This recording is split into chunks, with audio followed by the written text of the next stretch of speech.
Hello and welcome to another video from my random hobbies, and today we're looking at Spider-Man comics and trying to understand why on earth there are so many variations of Spider-Man. So let's get into it.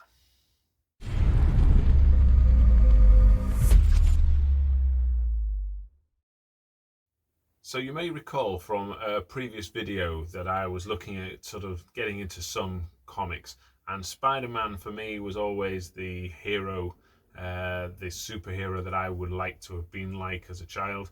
I don't know why his sort of set of skills particularly appealed, but the idea of climbing walls, being strong, having that sort of spider sense appealed to me at the time. So that's what I'm focusing on when I'm sort of looking at comics at the moment. Although I'm not collecting masses of them, but I have been trying to understand why on earth there are so many variations. And I'll talk sort of briefly about that today, because it is an absolute minefield out there. And I want to thank Henry Calvert, who you can find on TikTok and Instagram, and for sort of directing me, if you like, to some of the comics that might help explain some of this. So I'm going to try and fudge my way through this. I'm sure some of you out there will be sort of thinking that I've got it wrong, that I don't know what I'm talking about, and to many extents I don't,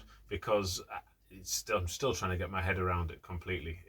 For me, this idea of many versions of Spider-Man is confusing. So the first sort of version of Spider-Man, I guess you would find from, or be familiar with, from the Amazing Spider-Man. Now this is quite a later edition. This came out in 1986, so sort of 20 odd years after the originals came out. And again, we've got Amazing Spider-Man right up to date with this year. But you'll notice that on these ones, Spider-Man is dressed in black. So I found that quite confusing to start with, because the traditional Spider-Man we know and love is dressed in red and blue. And that's because various things have occurred to the original Spider-Man, or we're looking at different Spider-Men from different universes. What they call the Multiverse for Marvel, or the SpiderVerse for Spider-Man. And again, I find this all very, very confusing.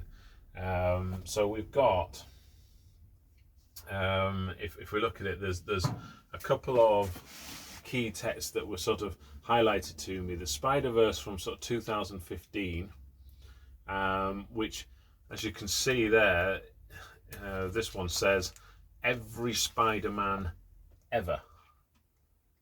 I've got to try and get it so it's not reflected. And when it means every Spider-Man ever, it's because there are all these different universes or worlds where variations occur, and that creates a sort of almost like a tangent separate universe, is my understanding of it. So we have good Spider-Men, we have bad Spider-Men, we have Spider-Pigs, if you can see that there. We've got Spider-Men who were evil that have gone good. An example of that one is Dr. Octavius. He's the octopus guy, you know, with a big long sort of snaking arms. And at some point or other within the story,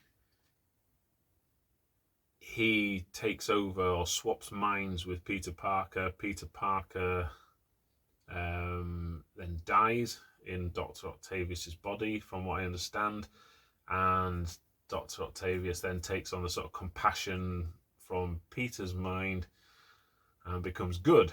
So it's all very, very confusing for me. But that's another variation on it. Now, the Peter Parker that we know apparently comes from the Earth 616, and each Earth has got all these different sort of numbers. depending on where it is and what in the Spider-Verse, if you like. So when you see these variations, you're going to sort of try to imagine that it's because there is this Spider-Verse. And Miles Morales is the other sort of main Spider-Man. And in Spider-Verse, this is from 2019, and this is a book that basically has 6 comics rolled into one.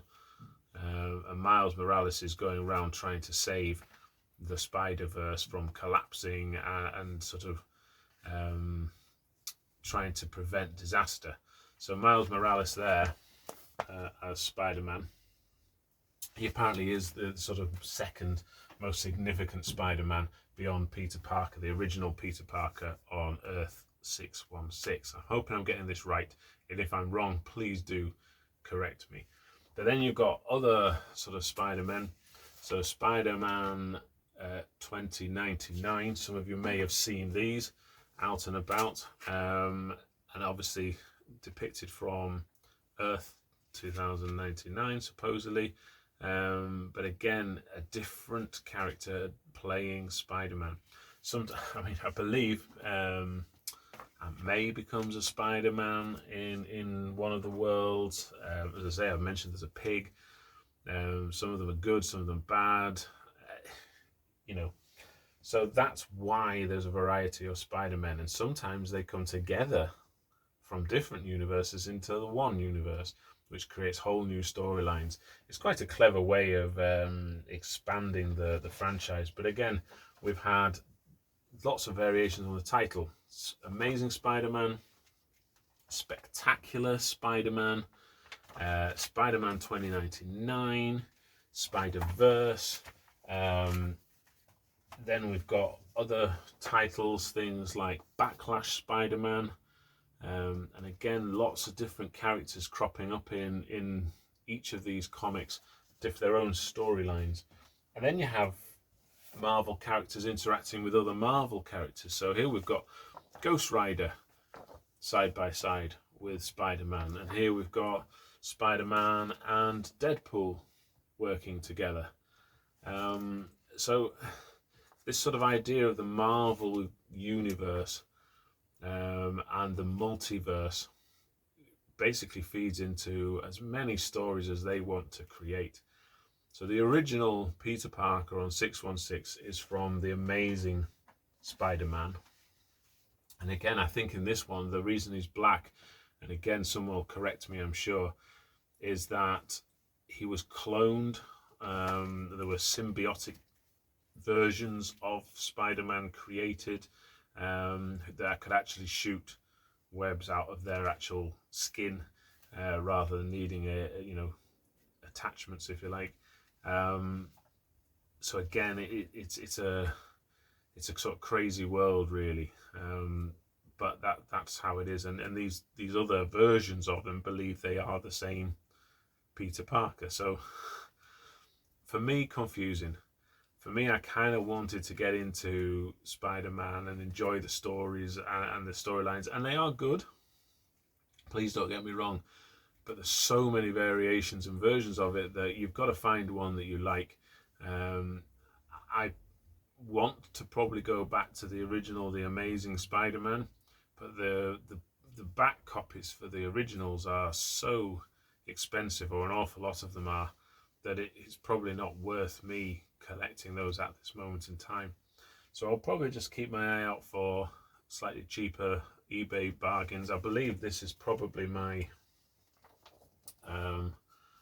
sort of most expensive, if you like, one.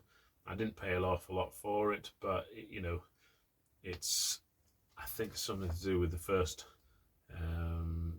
UK version or something or other, but I forget what the significance of this one is, but it's not worth much at all.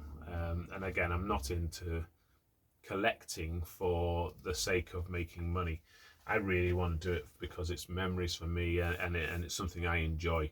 So again, because of the sort of major confusion around Spider-Man and the Spider-Verse and the multiverse, I'll be selective with what I'm going to get, and probably actually that will limit my collection or collecting of comics, certainly from the Marvel era. But there we go. That's my vague explanation of Spider-Man and why there's so many variations of it. I hope you've enjoyed it. Please do comment. Please let me know if I've gone wildly wrong, if I've got it completely, topsy-turvy, because, I'm learning. And that's what we all do when we enter hobbies. We all learn about the various things that are involved. So there we are. Thank you very much for watching. Please don't forget to like and subscribe, and I'll see you again soon. Take care for now. Bye-bye.